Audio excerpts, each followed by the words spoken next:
Certa manhã, em 1623, misteriosos cartazes nas ruas de Paris chamaram a atenção dos parisienses.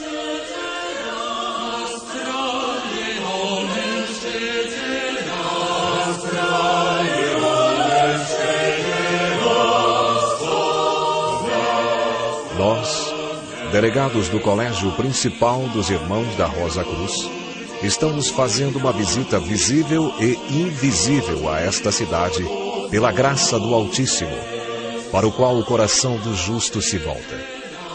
Nós mostramos e ensinamos, sem livros ou sinais, como falar todos os tipos de língua dos países em que desejamos estar, a fim de tirarmos nossos companheiros do erro fatal. Se alguém desejar nos encontrar por mera curiosidade, jamais se comunicará conosco. Entretanto, se de fato a vontade o fizer somar seu nome ao registro da nossa fraternidade, nós, que avaliamos pensamentos, faremos com que ele veja a verdade das nossas promessas, porquanto não estamos estabelecendo nossa casa na cidade, uma vez que pensamentos somados à vontade sincera do leitor serão suficientes para nos tornar cientes dele e ele de nós.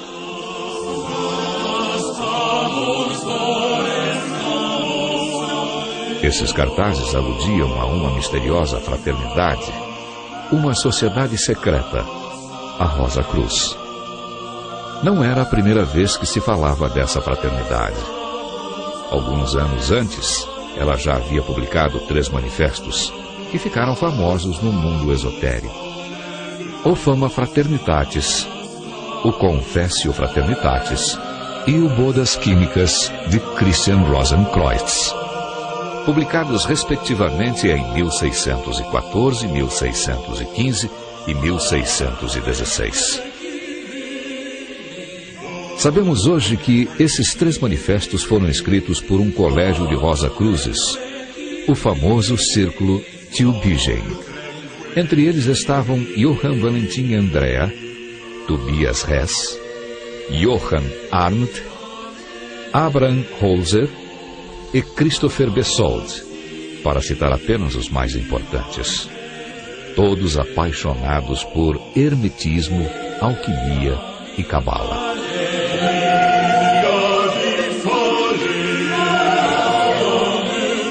O Fama Fraternitatis visava os líderes políticos e religiosos e os cientistas da época, ao mesmo tempo em que denuncia a situação geral que prevalecia na Europa. Esse documento revela a existência da Ordem da Rosa Cruz através da alegoria de Christian Rosenkreuz, desde a jornada que ele empreendeu pelo mundo afora, antes de encontrar a fraternidade dos Rosa Cruzes, até a descoberta de sua tumba. Esse manifesto reclama uma reforma universal.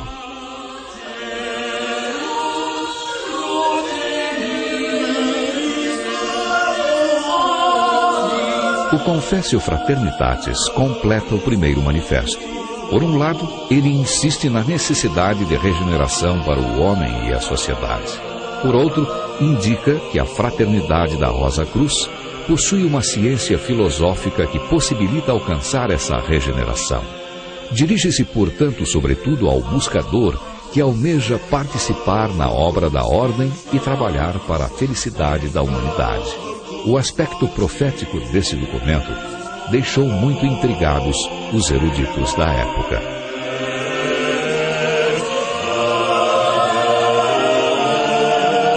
O Bodas Químicas de Christian Rosenkreuz está escrito num estilo muito diferente dos 2 primeiros manifestos.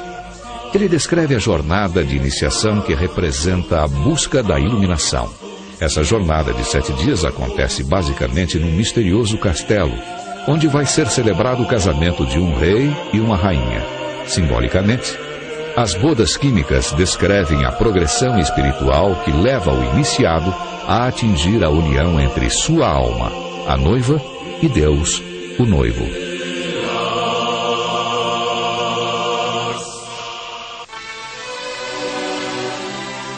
Conforme historiadores, pensadores e filósofos salientaram, a publicação dos 3 manifestos Rosa Cruzes não foi nem trivial, nem inoportuna. foram publicados num período em que a Europa estava passando por uma crise existencial importantíssima. Estava politicamente dividida e dilacerada por conflitos econômicos. Guerras religiosas causavam sofrimento e desolação, afetando até as famílias. A ciência estava deslanchando e tinha uma orientação materialista. As condições de vida eram miseráveis para a maioria do povo. Por tudo isso, a Rosa Cruz saiu de seu lendário silêncio para clamar por mais humanismo e espiritualidade. Para resumir o ideal que animava a Rosa Cruz do século XVII, podemos citar Comenius, considerado hoje o pai espiritual da Unesco. Desejamos que todos os seres humanos, juntos ou individualmente, velhos ou jovens, ricos ou pobres, nobres ou plebeus, homens ou mulheres, tenham uma educação completa e se tornem seres realizados.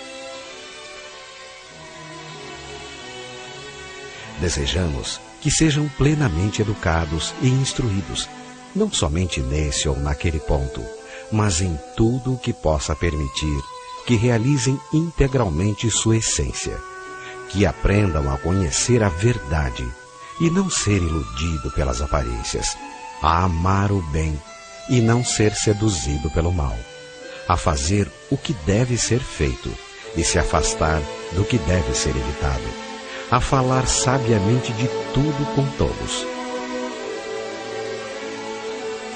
Enfim, a sempre tratar as coisas, os homens e Deus com ponderação e não levianamente, e a nunca se desviar de sua meta, a felicidade.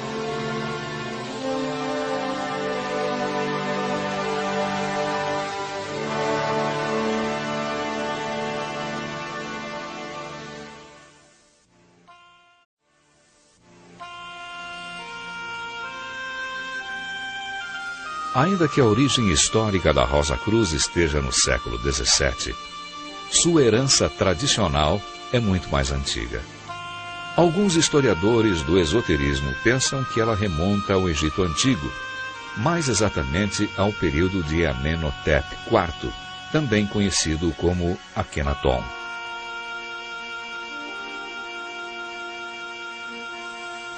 Como confirmado por muitos egiptólogos, nesse período existiam as chamadas escolas de mistérios, onde eram estudados os mistérios do universo, da natureza e do homem.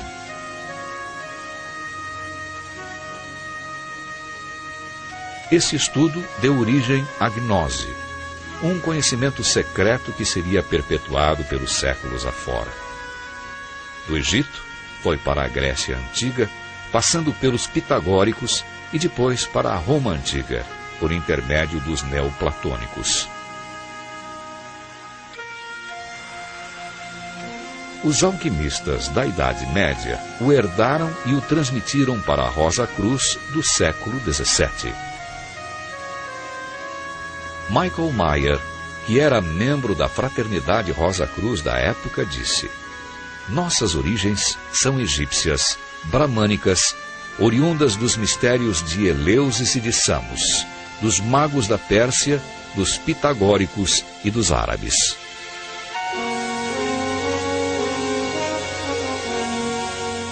Isso significa que a antiga herança se estagnou no século XVII? Não. Ela se perpetuou pelos séculos seguintes e deu origem a muitos ramos Rosa-Cruzes. No século XVIII, o mais importante era conhecido como Ordem da Rosa Cruz de Ouro do Antigo Sistema. Essa ordem teve muitos membros ilustres, entre os quais o príncipe Frederic Guilhem, o duque Ferdinand de Brunswick, Friedrich Christoph Oettinger e Nikolai Novikov. No século XIX, a Ordem da Rosa Cruz, fundada por Joséphine Peladan, atraiu muita atenção em virtude da exposição de pintura que ele organizou em Paris. Pintores famosos como Charles Fellinger, Jean Delville, Émile Bernard, amigo de Toulouse-Lautrec e Gauguin, Georges Defebvre, Eugène Grasset, expuseram suas obras durante essa exposição. O objetivo explícito dessa Ordem Rosa Cruz era restaurar em todo o seu esplendor o culto do ideal, tendo a tradição como base e a beleza como meio.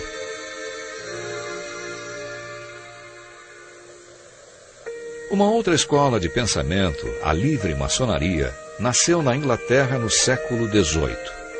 Ainda que atribuindo sua origem tradicional a Irã, suposto arquiteto do Templo de Salomão, ela de fato emprestou muita coisa da Rosa Cruz, que levou alguns autores como Johann Gottlieb Böll ou Thomas de Quincey a dizer que se tratava de uma emanação do rosacrucianismo. Em todo caso, já em 1757, ela criara o grau do Cavaleiro Rosa Cruz, ainda hoje considerado por alguns ramos maçônicos como um dos de maior prestígio. Entre os membros mais eminentes da livre maçonaria Rosa Cruz dessa época estavam, para citar apenas alguns, o Conde de Saint-Germain, Cagliostro,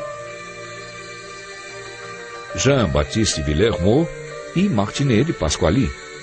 Esse último criou a Ordem dos Zelos Cohen, cujo grau mais elevado era o grau Rosa Cruz.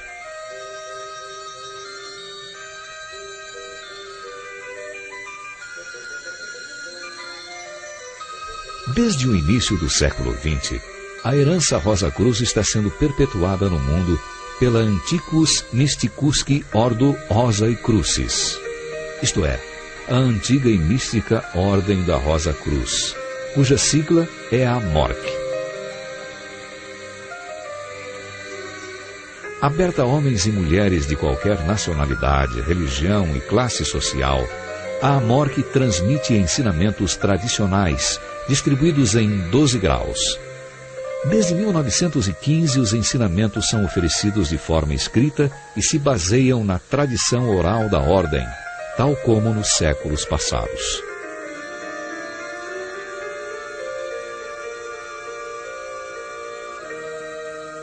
Além disso, os Rosa Cruzes podem se reunir voluntariamente em lojas para efetuar sessões de trabalho coletivo.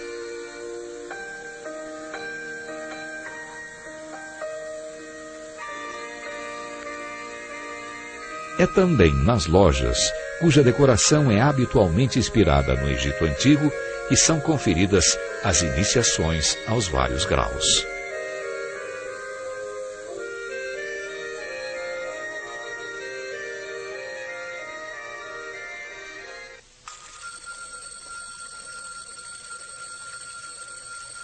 De que tratam os ensinamentos Rosa Cruzes? A julgar pela literatura esotérica, eles cobrem um vasto campo e integram os grandes temas da tradição, entre os quais as origens do universo, a natureza de tempo e espaço, as leis da matéria, da vida e da consciência, os mistérios da morte, da vida após a morte e da reencarnação, o simbolismo tradicional e a ciência dos números.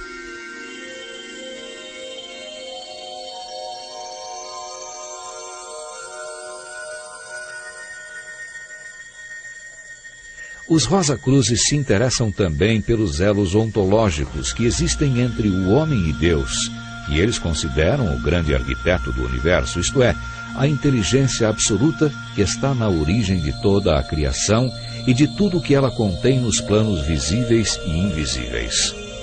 Quanto a isso, seu estudo se concentra mais nas leis divinas do que propriamente em Deus.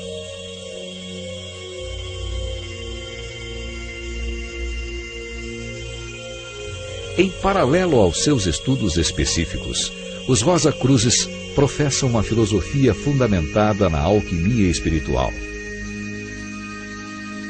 Essa forma de alquimia não consiste em transformar metais comuns em ouro, como faziam os alquimistas antigos, mas em transmutar as imperfeições da natureza humana nas suas qualidades opostas, como, por exemplo, orgulho em humildade, egoísmo em generosidade, intolerância em benevolência.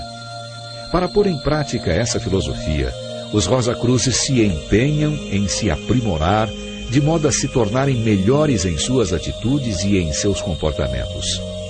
Para eles, o mal existe na Terra somente porque os homens são complacentes com suas fraquezas e não aspiram suficientemente ao bem.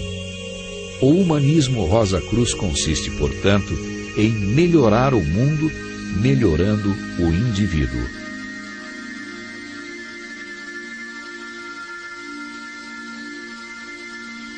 Isso levou um escritor contemporâneo a dizer: a alma da Rosa-Cruz é parte integrante da alma do Ocidente, que é humanista e espiritual.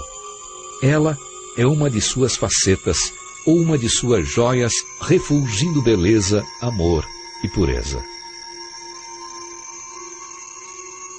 Preocupada com os rumos do mundo e comprometida em contribuir para a sua evolução, a Ordem Rosa-Cruz publicou em março de 2001 um quarto manifesto, Oppositio Fraternitatis Rosae Crucis. Enquanto os 3 manifestos publicados no século XVII se dirigiam à elite intelectual, esse novo manifesto visa um público mais amplo. Esse manifesto apresenta uma visão global da situação da humanidade, que os Rosa-Cruzes julgam muito preocupante.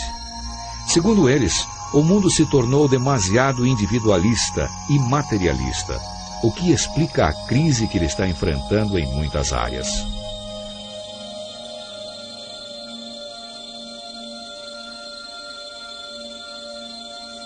Para resolver essa crise, os Rosa-Cruzes clamam por mais humanismo e espiritualidade para que a Terra se torne um lugar de paz, harmonia e fraternidade.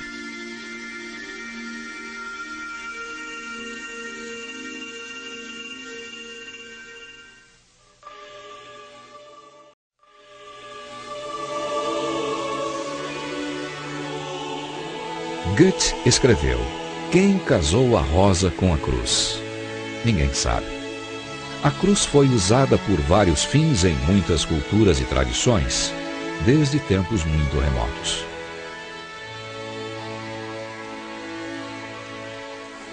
Quanto à rosa, sempre foi um símbolo de graça e amor. Para os Rosa-Cruzes, a união desses 2 símbolos tem uma significação toda própria. A cruz simboliza o corpo físico do homem e a rosa, em seu centro, simboliza sua alma no processo de evolução. Juntos, a rosa e a cruz representam, portanto, a dualidade do ser humano e o fato de que ele evolui de vida em vida rumo à perfeição. De acordo com a tradição Rosa-Cruz, quem atinge a perfeição não é mais obrigado a reencarnar. Eternamente desabrochada, a rosa de sua alma não precisa mais da cruz para se aperfeiçoar e está para sempre na imensidade divina.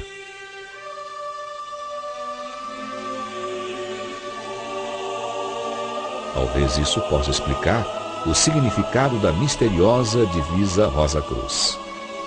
Ad rosam per crucem, ad crucem per rosam.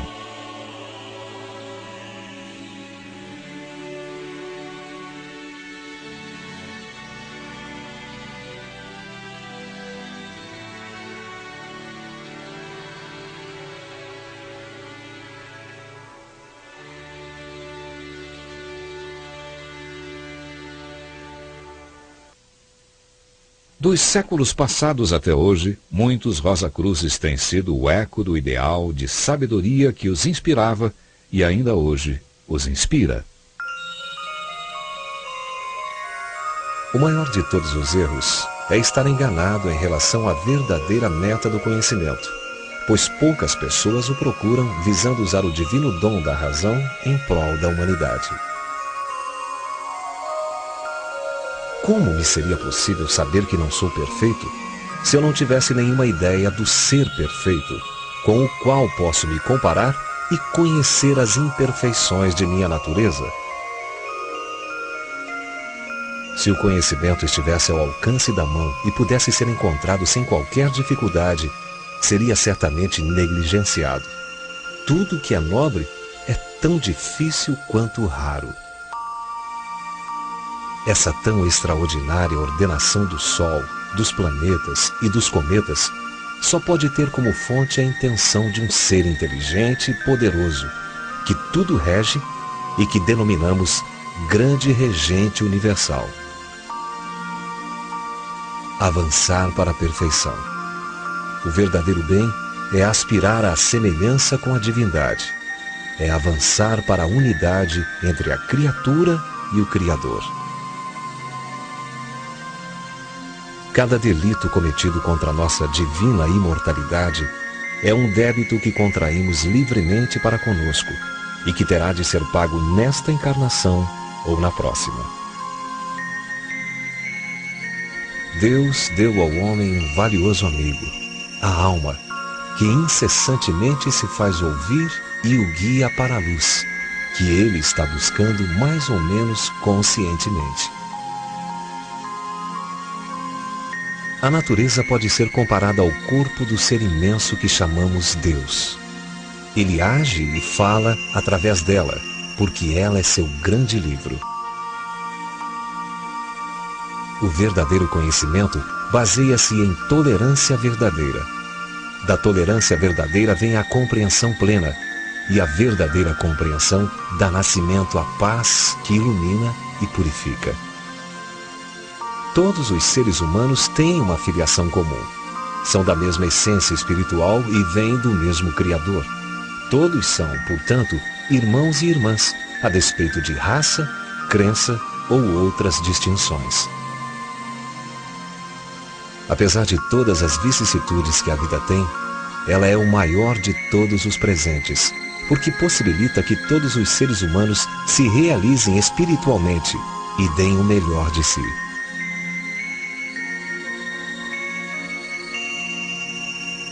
Creio em Deus e no amor, porque amo a Deus e porque Deus me permite amar.